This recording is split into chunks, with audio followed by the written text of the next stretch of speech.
یہ 18 اگست 2022 کی شام تھی۔ صدر عارف علوی کی صاحبزادی نے رات 8 بجے اپنی چند سہیلیوں کو کھانے پر ایوان صدر بلا رکھا تھا، لیکن پھر 7:15 بجے فون آیا اور صدر پرائیویٹ کار میں صرف ملٹری سیکرٹری کے ساتھ ایوان صدر سے نکل گئے۔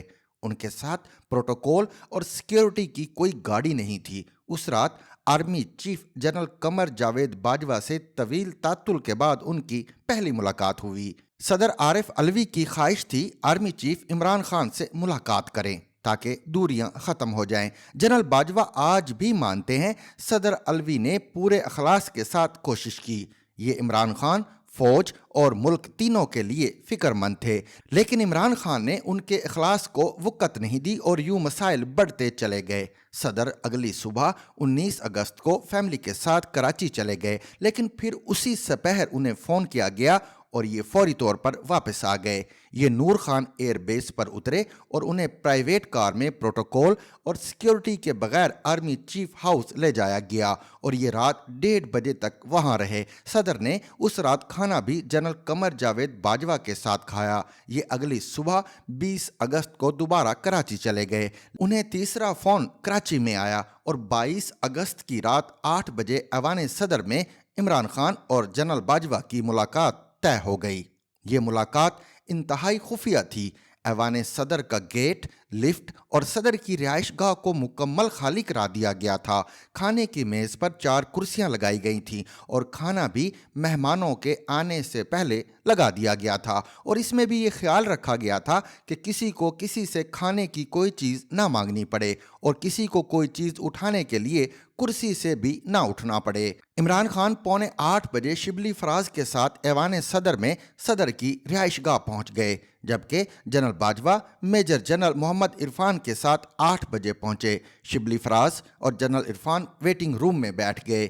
یہ ملاقات میں شریک نہیں ہوئے۔ ملاقات 45 منٹ کی تھی اور یہ بری طرح ناکام ہو گئی۔ جنرل باجوہ نے عمران خان سے پوچھا، آپ مجھے میر صادق اور میر جعفر سمجھتے ہیں، آپ پھر مجھ سے کیوں ملنا چاہتے تھے؟ عمران خان کا جواب تھا، میں آپ کو نہیں، نواز شریف اور شہباز شریف کو میر صادق اور میر جعفر کہتا ہوں۔ عمران خان کا مطالبہ تھا، آپ MQM کو واپس لے لیں، حکومت گر جائے گی۔ جنرل باجوہ کا جواب تھا، میں MQM کو نکالنے والا کون ہوتا ہوں، اور فرض کریں اگر MQM نکل بھی جائے تو بھی آپ پارلیمنٹ میں نہیں ہیں۔ PDM میجارٹی کی بنیاد پر دوبارہ حکومت بنا لے گی، لہٰذا اس ایکسرسائز کا کیا فائدہ ہوگا؟ ملک مزید تباہ ہو جائے گا۔ مگر عمران خان کا اصرار تھا، آپ حکومت توڑ دیں، یہ لوگ الیکشن پر مجبور ہو جائیں گے۔ جنرل باجوہ نے انکار کر دیا تھا۔ ان کا کہنا تھا ملک انارکی کا شکار ہو جائے گا اور کوئی صحیح دماغ شخص یہ نہیں چاہے گا۔ یوں میٹنگ میں ڈیڈ لاک آ گیا اور عمران خان کھانا کھائے بغیر ایوان صدر سے چلے گئے۔ جنرل باجوہ بھی تھوڑی دیر بعد ایوان صدر سے رخصت ہو گئے۔ صدر آخر میں بہت مایوس تھے۔ صدر کے سٹاف نے میٹنگ کے بعد جہاں جہاں جنرل باجوہ اور جنرل عرفان بیٹھے تھے ان جگہوں کا تفصیل سے جائزہ لیا۔ ان کو خدشہ تھا یہ لوگ کہیں کوئی بگنگ ڈیوائس نہ لگا گئے ہوں۔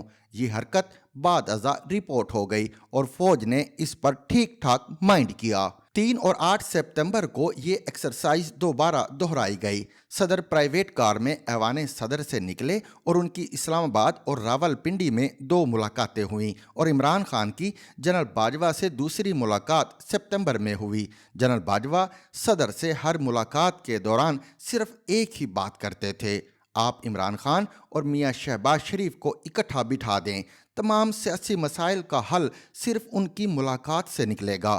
صدر نے سر توڑ کوشش کی لیکن عمران خان نہیں مانے۔ جنرل باجوہ سے عمران خان کی دوسری ملاقات بھی ناکام ہو گئی۔ تاہم عمران خان PTI اور پاکستان مسلم لیگ نون کی سیکنڈ ٹیئر لیڈرشپ میں ملاقات کے لیے راضی ہو گئے، اور یوں ایاز صادق اور خواجہ سعد رفیق کی اسد قیصر اور پرویز خٹک کے ساتھ ملاقاتیں شروع ہو گئیں۔